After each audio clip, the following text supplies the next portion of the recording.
மொடச்சூரில் இருக்கிற ஒரு இடம், சேரன் நகர்னு ஒரு ஏரியா. அங்கே தான் இப்போ நம்ம குடோன் இருக்குது. ஸோ அந்த இடத்துல கஸ்டமர் வந்து பொருளை வாங்கினது அப்படிங்கிறது அவங்க எங்களுக்கு கொடுத்த பெரிய சப்போர்ட். ஸோ ஏன்னா இன்றைக்கி வந்து ஒரு அனீஸியாக ஒரு ஃபீல் பண்ணாலே யாரும் உள்ளே வர மாட்டாங்க. ஒரு நீட்னஸ் இருக்கணும், ஒரு ஹைஜீனிக் இருக்கணும், ஒரு ப்ரீமியம் இருக்கணும், ஒரு ஷோரூமோட கான்செப்ட் இருக்கணும். எதுவுமே இல்லாத அது அந்த டைம் பீரியடு. ஆனால் அந்த மாதிரி ஷோரூமெல்லாம் கோபியில் இருந்துச்சு. அந்த ஷோரூம் ஏசியில் இருக்கும், நல்ல கிளாஸ் லைட்டிங்ஸு, இப்போ ப்ரீமியமாக ஆட்கள்லாம் இருப்பாங்க. அந்த மாதிரி ஒரு ஷோரூம் கோபியில் 4 ஷோரூம் இருந்தது. ஓகேங்க. ஆனால் அதெல்லாம் எதுவுமே இல்லை நம்மகிட்ட. அவங்க என்னெல்லாம் ப்ளஸ்ஸாக வச்சுக்கிறாங்களோ அதெல்லாம் எங்கிட்ட எதுவுமே கிடையாது. ஸோ ஒரு கடை இருந்தது, வந்தாங்க, 100 ரூபா மார்ஜினில் விற்றோம். 4 8 ஆச்சு, 8 16 ஆச்சு. அந்த கடை அப்படியே க்ரோத் ஆச்சு. நம்ம அந்த இடத்துக்கு மேலே பொட்டென்ஷியல் க்ரோத் ஆகும்போது என்னாலேயே நான் அந்த இடத்துல இருக்க முடியாமல் வெளியே வந்தது தான் இந்த இடத்துக்கு. ஓகே சார், இப்போ வந்து அந்த ஷாப்பில் இருந்து அது மூலியமாக எடுத்த ப்ராஃபிட் மூலியமாக இதை க்ரியேட் பண்ணிங்களா, இல்லை வந்து இதுக்கும் நிறையா சோர்சஸ் க்ரியேட் பண்ணி? அதெல்லாம் இல்லை. ஆக்சுவலாக நான் இப்போ வரைக்கும் நான் சொல்கிறது, எல்லாரும் சொந்த காலில் நிற்கணும், அவன் சம்பாதிக்கணும் அப்படின்னு நினைக்கிறாங்க. நான் உழைக்கணும் அப்படிங்கிற எண்ணம் மட்டும்தான் இருக்கே தவிர சொந்த காலில் நிற்கணும்னு நான் விருப்பப்படல. எங்கள் அப்பாவோட காலில் நின்னாவே போதும். எனக்கு அது இன்னும் எனக்கு அந்த சந்தோஷம் தான் தேவைப்படுது. அவர் சம்பாரித்து நான் அவங்களோட சம்பாத்தியில் நான் வாழ்றதே எனக்கு சந்தோஷமாக இருக்குது.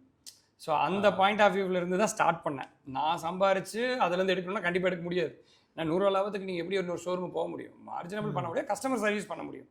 கஸ்டமர் சர்வீஸ் ஆக இப்போ நீங்கள் ஒன்றும் இல்லை, 4 ஃப்ரிட்ஜ் வைக்கும்போது 400 ரூபா தான் கிடச்சிருக்கும். சரிங்களா? 400 ஃப்ரிட்ஜ் வைக்கும்போது ஸோ அந்த க்ரோத்தை நான் கொண்டு வந்துட்டேன். ஸோ அந்த மார்ஜினை அச்சீவ்மெண்ட் பண்ணிட்டேன். ஸோ அந்த கஸ்டமர் க்ரோத் எனக்கு அதிகமாகிட்டாங்க. என்னோடய மார்ஜின் வந்து 100 ரூபாங்கிறது 1000 பேர் போகும்போது எனக்கோட ப்ராஃபிட் அதிகமாக ஆரம்பிச்சிருச்சு. ஸோ அந்த டைம் பீரியடில் எனக்கு அடுத்தபடியாக சப்போர்ட்டுக்கு கொண்டு வரதுக்கு எங்கள் அப்பா. ஸோ அப்போது அதுதான் என்னோட பணம் வந்து நான் சம்பாதிக்கிறது என்னோடய செலவுக்கே சரியாயிடும். நான் சம்பாரித்து சேர்த்து வைக்கணுங்கிற மைண்ட் செட்டும் எனக்கு கிடையாது.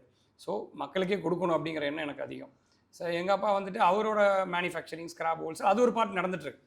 அது அவங்களோட பிஸ்னஸ் பாயிண்ட் ஆஃப் வியூவில் அது தனியாக ஒரு பிஸ்னஸ் போயிட்டே இருக்குது. அதிலிருந்து வருமானத்தை தான் எனக்கு அப்பா கொடுத்தாரு. ஸோ இந்த மாதிரி நான் இந்த இடத்துல என்னால் இதுக்கு மேலே பண்ண முடியல. ஒரு 10 கார் வந்ததுன்னா நிற்க வைக்க முடியல, டிராஃபிக் ஆகுது, அங்கே இருக்கிற ஊர் மக்களுக்கு இடைஞ்சல். ஏன்னா அவங்க தான் நம்மளை டெவலப் பண்ணி விட்டது. அவங்களுக்கே மறுபடியும் இடைஞ்சல் கொடுக்குற மாதிரி வந்துடக்கூடாதுன்னு சொல்லி தான் அந்த ஊரை விட்டு வெளியே வரணும்னு முடிவு பண்ணது. அதுக்கப்புறம் வந்து ஒரு 15,000 ஸ்கொயர் ஃபீட்டில் ஒரு இதே 2.5 ஏக்கருக்குள்ளே கட்ட ஆரம்பித்தோம். அப்போ வந்து ஒரு 15,000 ஸ்கொயர் ஃபீட். அதில் வந்து ஃபர்னிச்சரு, எலக்ட்ரானிக்ஸு, ஸ்மால் அப்ளைன்ஸு, இதை எல்லாமே உள்ளே கொண்டு வந்தோம். ஓகே. ஸோ அந்த இடத்துல ஒரு 10 வருஷம். ஸோ ஃபஸ்ட்டு 10 வருஷம் நான் பிஸ்னஸ்க்குள்ளே வரும்போது தான் 2003 இந்த ஸ்கூட்டி ஃப்ரீ கொடுத்தோம். அந்த கடை ஓப்பன் பண்ண புதுசில் தீபாவளிக்குன்னு ஒரு ஆஃபர் போட்டு 10 வருஷம். அடுத்த 10 வருஷங்கும் போது இந்த கடை ஓப்பன் பண்ணோம் 15,000 ஸ்கொயர் ஃபீட்டில். ஸோ அப்பாவோட இன்வெஸ்ட்மெண்ட்டு தான், என்னோடதெல்லாம் ஒரு பைசா கிடையாது. ஸோ அவங்களோட இன்வெஸ்ட்மெண்ட்டில் என்னோட உழைப்பு மட்டும்தான். நான் கஸ்டமர் சேர்த்துட்டேன், உழைக்கிறேன், பிஸ்னஸோட எத்திக்ஸ் தெரியும். ஆனால் வருமானத்தோட வழியெல்லாம் என்கிட்ட கம்மி தான். அவங்கக்கிட்ட தான் அது இருக்கும், அப்பாட்ட தான் அது எல்லாமே.